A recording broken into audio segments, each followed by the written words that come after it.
Two-speed upskilling. Fulfilling an immediate business need may require workers to take an intensive short course to upskill.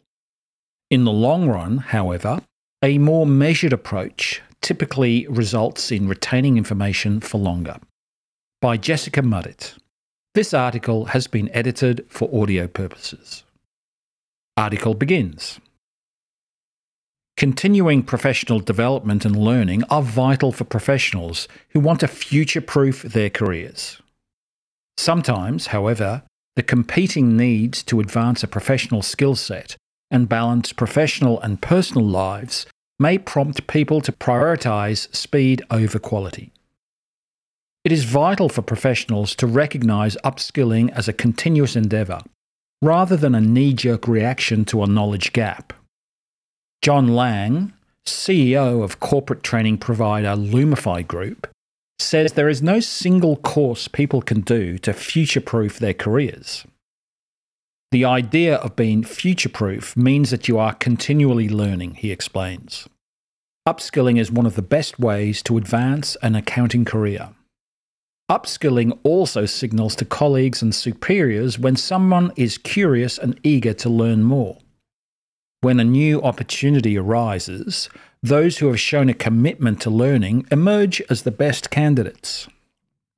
According to Peter Benet, founder of Anywhere Consulting and host of the Leadership Anywhere podcast, even if someone learned the necessary skills at university to get a job, it doesn't guarantee they can keep it.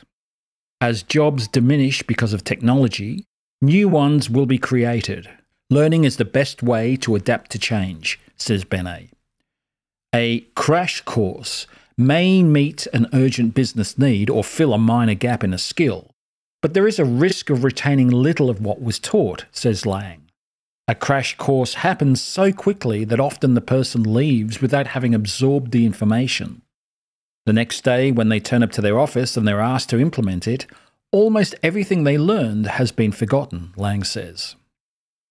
The caveat is that individual learning styles differ. Some people lack the patience to sit through a 6-month or year-long course, regardless of the subject matter. Others may prefer to bounce their ideas off other people in a room over a series of days or even weeks. Training providers often offer similar courses delivered in different timeframes and formats. Some people just want to watch a video by themselves. That's how they learn, says Lang. Others need real-life experience. Some take the information away, absorb it, test it, and then come back and apply it. A combination of approaches often works well because it can reinforce the information delivered. Usually, the business need that arises from a lack of knowledge or practice has two dimensions. One is operational and one is skills-based, says Benet. A crash course can help you gain the necessary skills to solve these problems, but everything relies on implementation and adaptation, he says.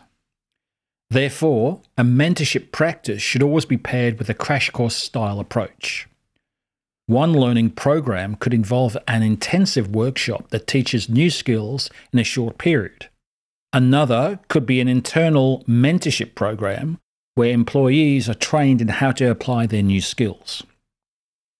Benet believes that in the next decade, it will be crucial for companies to invest in a learning and development program, either externally or by building their own programs. In a tight labour market, providing meaningful opportunities for career development can be a valuable part of the employee value proposition. Upskilling as a manager tends to require a measured approach to test the hypothesis, get feedback from the trainer, and possibly tweak the skill for use in the workplace. A slower approach will work when you are seeking long-term learning benefits, says Lang. Often that is when someone is new to an industry or specific knowledge base. Maybe you're a career changer or a job seeker or trying something new for career progression. It's very difficult to get that in a short, sharp burst. You need time for absorption. Slower, continuous learning and development can be useful when collaboration is part of the experience, says Benet.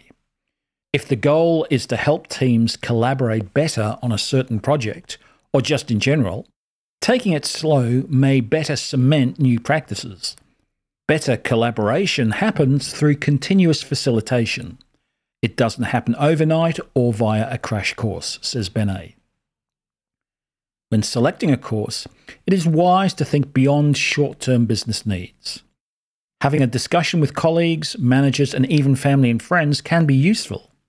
Make the most personally satisfying work part of the conversation. Talk about how to deepen knowledge and refine skills. Think about the bigger picture of your career, Lang says. Work out what you want to do with your life. Don't just think about what you need right now. Where do you see yourself in a year, 3 years, or 6 years? Lifelong learning is more than a means of increasing financial compensation over time, but it is one of the biggest benefits. It's also about us as individuals, Lang explains. We derive personal satisfaction from acquiring new skills. When you stop learning, a lot of excitement about the future is lost.